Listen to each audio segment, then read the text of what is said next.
Hello दोस्तों, आपका छवि care institute पे स्वागत है। मैं आज आपको पढ़ाने वाला हूँ जियोग्राफी स्पेशल में एक नया टॉपिक जिसका नाम है नदी तंत्र। हमने पहले आपको स्थलीय सीमा, जलीय सीमा के बारे में बताया था, उससे जुड़े हुए देशों के भी बारे में बताया था। आज मैं आपको एक नया टॉपिक है जो नदी तंत्र। यदि हम भारत की बात करें, भारत में उद्गम के आधार पर दो प्रकार के नदी तंत्रों की व्याख्या की गई है। एक हिमालयी और दूसरा नदी तंत्र है प्रायद्वीपीय।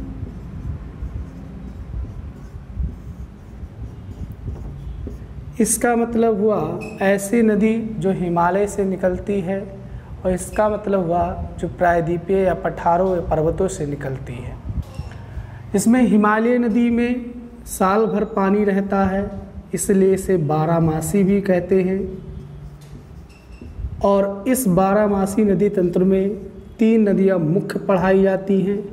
इसमें पहला नाम आता है सिंधु, दूसरा नाम आता है गंगा,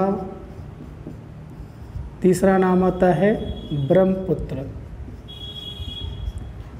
हिमालय नदी तंत्र में तीन नदियाँ मुख्य पढ़ाई जाती हैं, सिंधु, गंगा और ब्रह्मपुत्र। इनका उद्गम हिमालय से होता है और इन नदियों में साल भर पानी रहता है, यानी बारहमासी नदियाँ हैं, इसलिए ये हिमालयी नदी तंत्र के अंतर्गत पढ़ाया जाता है। जिसमें आज हम चालू करने वाले हैं सिंधु नदी तंत्र।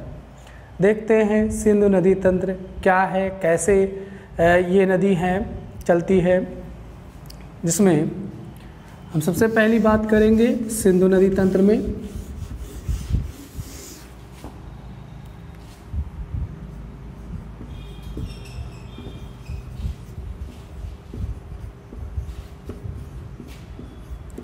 जैसा कि आपको ज्ञात होगा, मैंने आपको पहले ही बताया था, सिंधु के कारण हमारे देश का नाम हिंदुस्तान और इंडिया पड़ा है। जिसमें हमने आपको शुरुआत में ही बताया था, सिंधु के कारण हमारे देश का नाम इंडिया अर्थात हिंदुस्तान कैसे पड़ा था। देखिए, सिंधु नदी का उद्गम की बात करें तो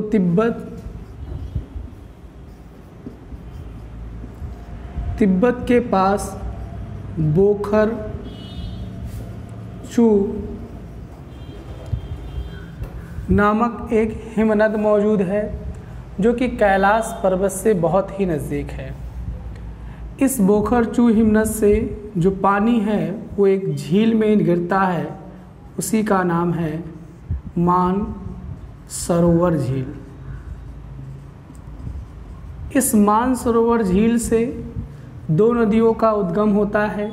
एक नदी पश्चिम की तरफ चली जाती है, एक नदी पूरब की तरफ चली जाती है। जो नदी पश्चिम की तरफ चली जाती है उसे सिंधु नदी, और जो नदी पूरब की तरफ जाती है उसे ब्रह्मपुत्र नदी कहा जाता है।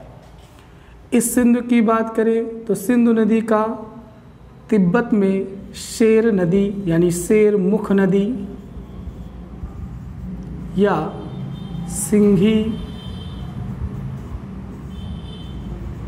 खम्बान भी इसका नाम है। यह नदी भारत के लद्दाख क्षेत्र से प्रवेश करती है, वह जगह है दमचौक, और यह जम्मू कश्मीर में बहते हुए और फिर पाकिस्तान की तरफ चली जाती है। यानी यह एक अंतर्राष्ट्रीय नदी है जो कि तिब्बत, भारत और पाकिस्तान से होकर अरब सागर में गिरती है। इस नदी की लंबाई की बात करें तो इस नदी की पूरी लंबाई 2880 किलोमीटर है, जिसमें भारत में केवल 1114 किलोमीटर की दूरी तय करती है। इस नदी की कुछ सहायक नदियाँ भी हैं, इस नदी की पहली सहायक नदी है श्योक नदी। श्योक नदी की सहायक है गलवान नदी। ये गलवान के बारे में हम आपको वीडियो में बता चुके हैं। यह श्योक नदी को ही मृत की नदी कहा जाता है। मृत की नदी, यानी आपसे प्रश्न पूछा जाता है श्योक नदी किसकी सहायक नदी है? सिंधु नदी। सहायक नदियाँ क्या है? जब किसी बड़ी नदी में कोई छोटी नदी आकर मिल जाती है तो उसे सहायक नदी कहते हैं। इस प्रकार श्योक नदी सिंधु की सहायक नदी है। श्योक नदी को सियाचिन हिमनद से जिसका उद्भव हुआ है, इसे मृत की नदी भी कहा जाता है। कहा जाता है पहले कि यह नदी सर्दियों के दिन में पूरी तरह जम जाती थी, जिससे वो जो व्यापारी हैं इनके ऊपर जाया करते थे, जिसके कारण बहुत सारी दुर्घटनाएं भी हुई और व्यापारी मर जाया करते थे। इसलिए इसे मृत की नदी या मृत की नदी भी कहा गया है और इसका दूसरा नाम श्योक नदी है। श्योक नदी सिंधु की सहायक नदी है। दूसरी सहायक नदी की बात करें तो अफगानिस्तान की राजधानी काबुल के नाम से एक नदी है जिसका नाम काबुल नदी है और इस काबुल नदी पाकिस्तान में श्योक नदी की सहायक नदी हुआ करती है। अब हम बात करते हैं भारत से कौन कौन सी नदियां हैं जो सिंधु की सहायक नदी हैं, जिसमें पहला नाम आता है झेलम। यह नदी यदि हमसे पूछा जाता है सिंधु को यह नदी भारत के किस जगह से पाकिस्तान में प्रवेश करती है, तो इसका नाम है चिल्हड़ और चिल्हड़ से ये पाकिस्तान के दर्दिस्तान में प्रवेश कर जाती है। अब हम बात करते हैं झेलम नदी की। झेलम नदी मुख्य रूप से भारत से ही इसका उद्भव हुआ है। यह नदी पीर पंजाल के पास वैरी नाग झरने से निकलती है। वैरी नाग झरने से निकलकर यह पहले वूलर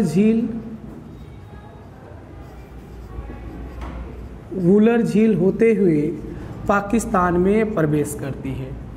पाकिस्तान में इस नदी का ही नाम है नीलम नदी। इस नदी की यदि लंबाई की बात करें तो यह नदी की लंबाई लगभग 700 किलोमीटर है, जिसमें भारत में यह 400 किलोमीटर की दूरी तय करती है। इस नदी का एक और नाम है जिसका नाम है वीतस्ता नदी। वीतस्ता नदी किस नदी को कहा जाता है? तो कौन सी नदी? झेलम नदी। झेलम का दूसरा नाम नीलम नदी। नीलम नदी की पूरी लंबाई 700 किलोमीटर कहाँ से निकलती है? वैरी नाग झरने से। यह इसका उद्भव हुआ है जो कि जम्मू कश्मीर में है। यह नदी बाद में जब सिंधु नदी से मिल जाती है तो इसलिए यह झेलम नदी किसकी सहायक नदी है? तो किसकी सहायक नदी है? सिंधु की सहायक नदी है। दूसरी नदी की बात करते हैं। दूसरी नदी है पहली सहायक नदी झेलम। झेलम के बाद दूसरी बात करें तो चेनाब।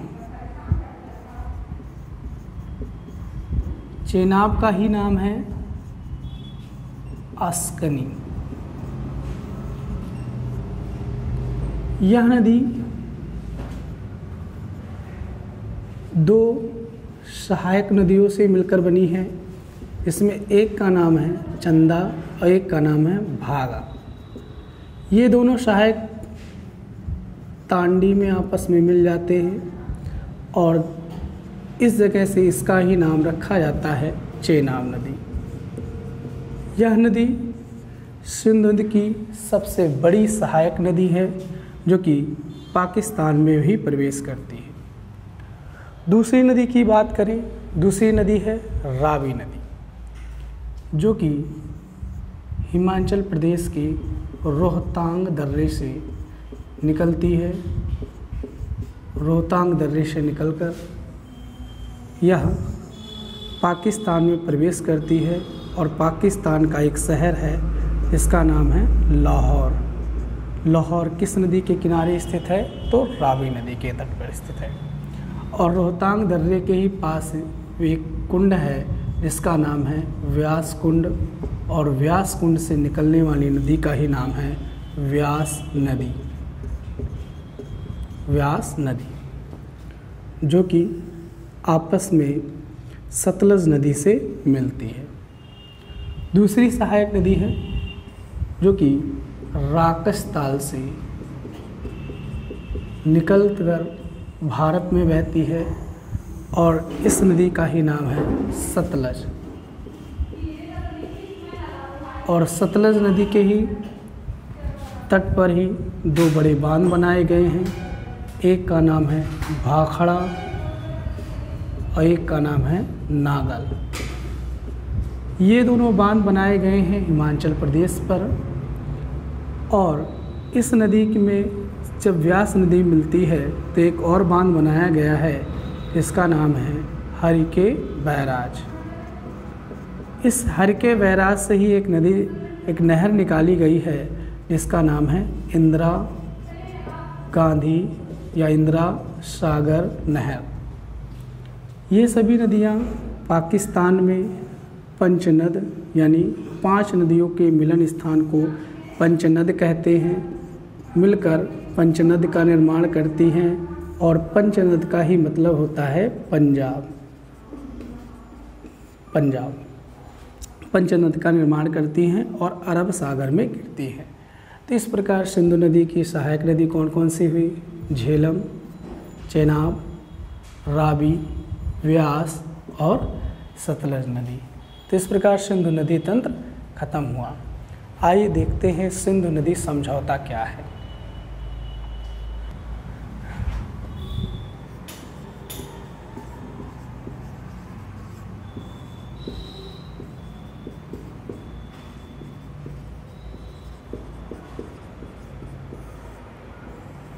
देखिए, सिंधु नदी समझौता क्या है। 1950 यानी भारत आज़ाद 1947 में हुआ और उसके बाद भारत के 2 मुल्क बटे, एक का नाम भारत और एक का नाम पाकिस्तान था। भारत और पाकिस्तान में ज़मीनी विवाद तो थे लेकिन नदी के लेकर कोई विवाद नहीं था। 1950 ईस्वी तक कोई विवाद नहीं था। 1951 ईस्वी में अमेरिका की बहुउद्देशीय नदी परियोजना टेंसी नदी घाटी परियोजना के मुखिया जिसका नाम लॉर्ड लिनलिथ आते हैं, वो भारत और पाकिस्तान का दौरा करते हैं। जब वो भारत और पाकिस्तान का दौरा करते हैं तो उन्हें यह देखते हैं कि बहुत सारी बड़ी बड़ी नदियाँ भारत से निकलकर पाकिस्तान में बहती हैं। इस पर वो विचार देते हैं कि हो सकता हो कभी भारत और पाकिस्तान में बहुत बड़े युद्ध हो और उसमें भारत अपने नदियों के जल को रोक दे और पाकिस्तान भूखा मर जाए, प्यासा मर जाए। इस विचार को वो उठाते हैं। जब इस विचार को उठाते हैं तो मामला कब बढ़ता है? मामला 1957 ईस्वी में बढ़ता है, जब 26 जनवरी 1957 को जम्मू कश्मीर ने अपना संविधान पास किया तो उसने ये कहा कि इस पूरी नदियों पर हमारे राज्य का अधिकार है और हम ये सभी नदियाँ अपने यहाँ नहर के रूप में उपयोग करेंगे और इनका पानी नहीं जाने देंगे। इसलिए भारत के प्रधानमंत्री पर और जो पाकिस्तान के प्रधानमंत्री थे उन पर एक विचार विमर्श हुआ। उस विचार विमर्श में जो मध्यस्थता की वह विश्व बैंक ने की। विश्व बैंक ने वियना कन्वेंशन के तहत कराची में 19 सितंबर 1960 ईस्वी को नदी को लेकर एक समझौता हुआ। इसी नदी को लेकर जो समझौता हुआ उसी का समझौते का ही नाम है सिंधु नदी समझौता। सिंधु नदी समझौता।